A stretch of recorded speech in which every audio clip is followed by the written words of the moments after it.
Hi everyone, Wismeril here. Today I want to talk about fishing in the Abattoir of Zir.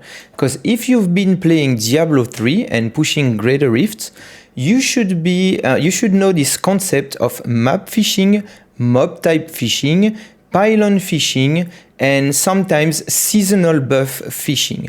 Those are concepts that I want to introduce you to, and I want to discuss how I bet I'm pretty sure those things will also be happening in Diablo 4. When you will be trying to push the Abattoir of Zir, there will be fishing. I'm pretty sure this will be the case because not every map is made equally, and maybe not every mob type is made equally, like the amount of hit points they have, their total life, the amount of experience they yield when you kill one of them will be different from one mob type to the other.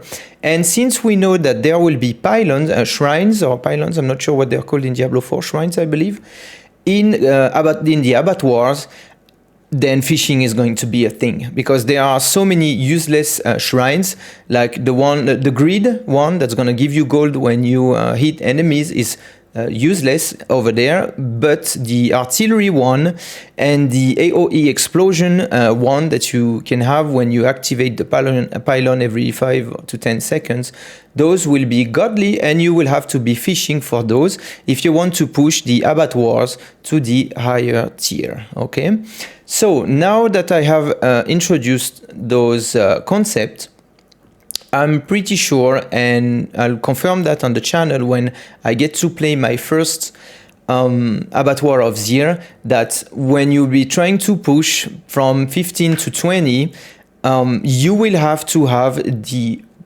best map. That's the first thing I want to talk about. Look at the second run that Filthy Rich has been doing when he was showcasing the Abattoir of Zir. Those long empty corridors, or long corridors rather, is something we usually don't want when it comes to map fishing. In Diablo 3, it was all about manipulating the density, because area damage was the king to clear the higher tiers of Greater Rifts. And we never wanted to have long corridors where the distance between one mob pack to the other would be very long and it would be very difficult to group them.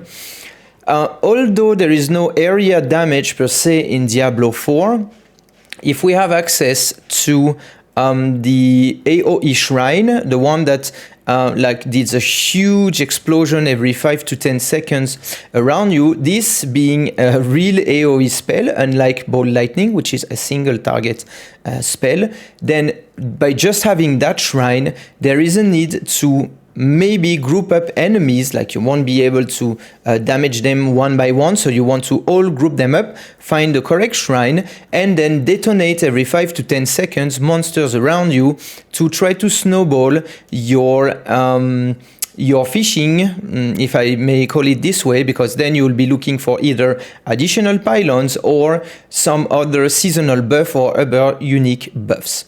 So this map over here screams that it's not made for pushing, in my opinion. And if we look at the first run that he was doing on this map is a lot better because it has a lot of like open space, and the distance between mobs is a little bit more, I think, than in the second map. It might be due to the mob type. So that's the second thing I want to talk about. Maybe this mob type, the density is scarce because they give a lot of experience when you kill them. Therefore, to keep a balance between each of the mob types, when you roll these mob types, then you will have fewer of them than, let's say, you rolled a skeletons plus bats, for instance, if it exists as a mob type. For the Abattoir of Zir, those small enemies, like they are bats over here, I can see, and they die quicker than the vampires or snakes, right?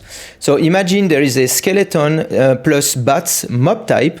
I'm pretty sure the density would have to be higher because knowing how Blizzard tend to do things, usually the bigger they are, the more experience they give, and the smaller or the lighter they are, the less experience they give. So I think Rob made a joke that the heavier they are, the more XP they will give. So that's the spirit that Blizzard's been doing in pretty much all of their grinding games like Diablo. So imagine you have bats plus skeletons, then maybe the density is going to be a lot higher in this Abattoir of Zir run, and then you will be able to group up enemies a lot faster, make like bigger packs of enemies to then look for this type of pylon and obliterate everything. Ball Lightning is a little bit special because it's a single target spell. Like every zap of each Ball Lightning hits a single target, only one enemy. It's just that it hits up to 10 times per second per Ball Lightning, but it only hits one enemy. Let me give you another example. Firewall. Firewall hits everything, puts a dot on everything that you hit, right? It burns everything. So that's an AoE, area of effect, damaging spell, right? Okay, so now we know that most likely for pushing, we will be fishing for the correct map and the correct mob type. Let's talk shrines. I think I already talked about it, like artillery and this AoE explosion is what you want. The damage scale with the level, at least it was the case for the Nightmare Dungeon. I'm not completely sure on the Abattoir because I didn't test it myself, but knowing how Blizzard tends to reuse assets, I'm pretty sure that is going to be the case. The higher the tier, the more exponential the damage. It takes into account your damage and it's exponential, taking into account the tier of the Abattoir you will be playing. So that's the third thing you will be fishing for. And now the fourth thing. So in Diablo 3, there were cases where you were fishing for seasonal buff. And I think the closest thing to that at the moment will be this Uber unique, two-handed staff. This one says, whenever you kill an elite enemy, you get a random shrine effect for 20 seconds, right? And I don't have one myself, so I cannot test what I'm going to tell you, but I believe it's going to work like this. In the runs that I've seen of the Abattoir of Zir, it seems like skill points can be reallocated on the run. And if Blizzard reused assets, an Abattoir of Zir is going to be very similar to a Nightmare Dungeon. In a Nightmare Dungeon, you can switch your gear on the fly. So let's say you start with... Whoops, I did something wrong. Let's say you start with this one-handed weapon and this offhand. So you have a 25% multiplier over here, which is not the right one for the sake of the demo. Yeah, no. Well, oops, sorry, I did something wrong. Well, whatever. Let's use that one as an example. So your weapon has a 25% damage multiplier and your offhand has a 30% damage multiplier. Let's say you start your Abattoir of Zir like this.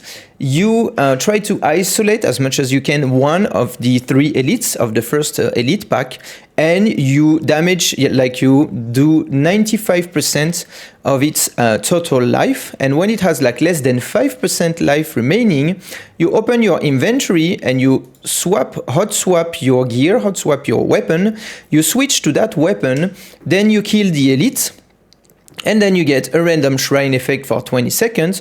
Once you get the random shrine effect, you re-equipped your multipliers, and if it works, because I was not able to test that, you still have your random shrine effect plus your multipliers.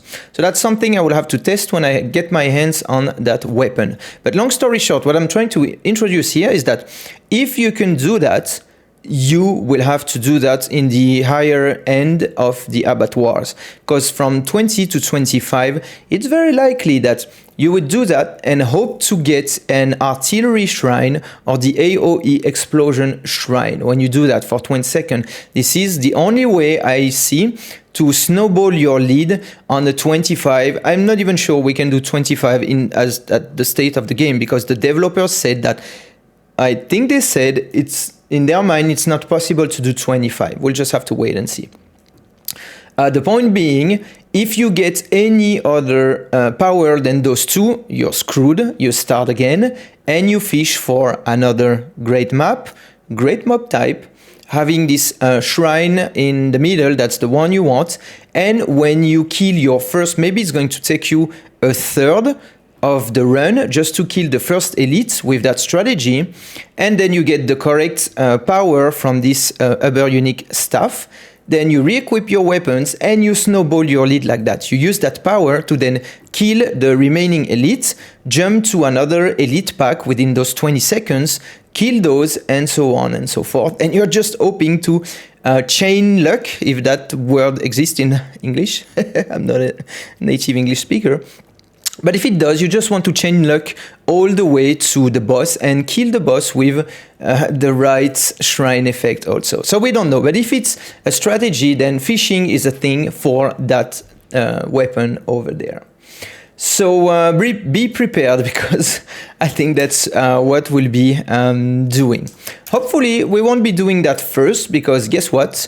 The very first thing that we are going to do is to level up our glyph, the what's it called again? Tears of Blood, because this thing has 200 levels and it's going to be very long to level it up all the way. And I remember hearing from a dev talk that maybe like a very few of us players will be either able or willing to go all the way to 200. So I think realistically speaking, in the first 1 to 2 weeks, what we'll all be doing is level up this glyph, and then we'll start pushing, because look at the multiplier you get there up to, if it works this way, we're assuming that Max Roll got it right. They were able to play test during the BlizzCon, so maybe they landed it right.